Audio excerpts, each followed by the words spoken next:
Om Swastiastu, Shalom Namo Buddhaya, Assalamualaikum, salam sejahtera untuk kita semua. Perkenalkan, nama saya Lasmian Angelina Resima Marbun dengan nomor induk mahasiswa 2214101153. Dalam video kali ini saya akan menjelaskan mengenai apa yang dimaksud dengan personalitas hukum internasional dari sebuah organisasi internasional.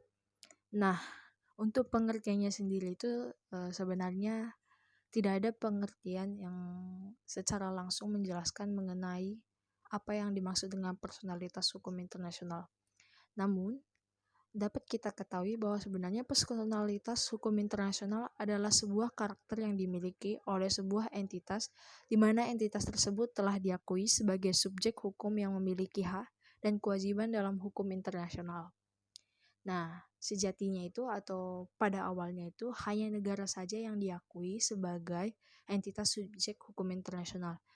Karena hanya negara saja yang diakui sebagai entitas hukum subjek internasional, otomatis cuma negara saja juga yang mempunyai personalitas hukum internasional.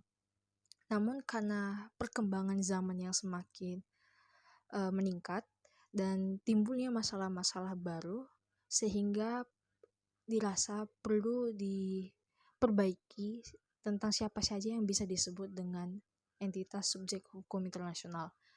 Nah, dalam perubahan ini, organisasi internasional juga termasuk dalam salah satu entitas baru yang dapat disebut sebagai subjek hukum internasional.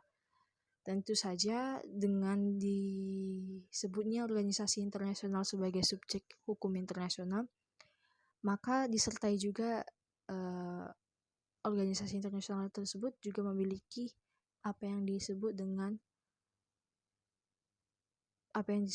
personalitas hukum internasional.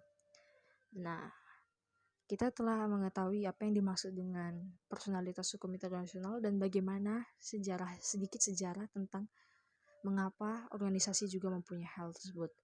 Nah, kita akan masuk ke dalam penjelasan berikutnya mengenai bagaimana sih organisasi internasional itu, atau ada nggak sih ketentuan terkait dengan siapa saja atau organisasi apa saja yang bisa memiliki personalitas hukum internasional. Nah, Scammers dan Blocker menyatakan bahwa ada 3 aliran pemikiran yang mendasari mengenai kepribadian hukum internasional. Yang pertama yaitu aliran subjektif, aliran objektif, dan ketiga adalah aliran moderat. Nah, aliran subjektif sendiri menyatakan bahwa sebuah organisasi internasional memperoleh personalitas hukum internasionalnya jika di konstitusi negara tersebut dengan tegas telah memberikan hal tersebut kepada organisasi.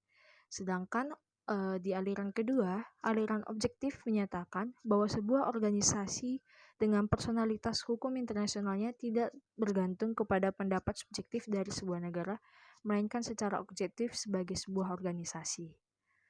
Yang ketiga, aliran moderat.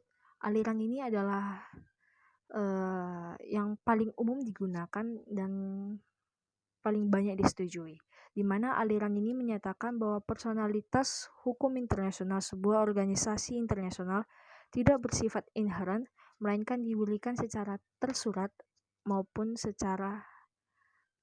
dimiliki secara implisit. Nah, berdasarkan hal tersebut, ada 3 teori yang dapat kita ketahui terkait asal-usul bagaimana sebuah organisasi internasional dapat memiliki personalitas hukum internasional. Namun, yang paling utama dan yang paling jelas adalah aliran ketiga, yaitu aliran moderat. Contoh organisasi dalam aliran moderat ini adalah PBB, di mana PBB ini seperti yang kita ketahui itu di dalam charternya itu tidak memuat mengenai pernyataan apakah PBB itu memiliki personalitas hukum internasional. Namun, kita dapat melihat dari penerapannya beberapa tahun setelah dibentuk sampai hingga sekarang, bahwasannya PBB ternyata memiliki personalitas hukum internasional. Setelah mengetahui tentang 3 teori yang mendasari bagaimana sebuah organisasi internasional memiliki sebuah personalitas hukum internasional, sekarang kita akan mempelajari sejauh mana organisasi internasional dapat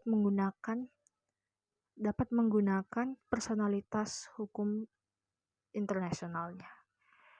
Boyd dalam bukunya mengatakan bahwa ada beberapa hal yang terikut sertakan dalam personalitas hukum internasional. Yang pertama adalah treaty making atau wewenang membuat perjanjian. Dalam reparation case, mahkamah menegaskan bahwa personalitas itu terdiri dari wewenang membuat perjanjian dan diberikan kepada organisasi tersebut berdasarkan charter. Yang kedua adalah hak-hak istimewa dan imunitas-imunitas. Dalam mewujudkan pelaksanaan yang efektif diperlukan konsesi hak-hak istimewa atau privilege dan juga imunitas-imunitas atau immunities seperti yang tertulis pada pasal 105 ayat 1, di mana organisasi akan menikmati hak-hak istimewa dan imunitas di wilayah setiap anggotanya sebagaimana diperlukan bagi pemenuhan tujuan-tujuannya. Nah, itu dampak positifnya dari kepemilikan personalitas internasional oleh sebuah organisasi. Nah, untuk mencegah atau mengantisipasi organisasi internasional tersebut menyalahgunakan hak-hak ataupun wewenangnya yang diperoleh dari personalitas hukum internasionalnya, maka personalitas hukum internasional itu juga diberikan tanggung jawab dan juga diberikan batas-batas untuk tidak boleh dilewati oleh organisasi internasional dalam memanfaatkan personalitas hukum internasionalnya. Nah, sekian penjelasan dari saya. Jika ada salah kata ataupun penjelasan yang kurang, saya mohon maaf. Sekian dari saya, terima kasih.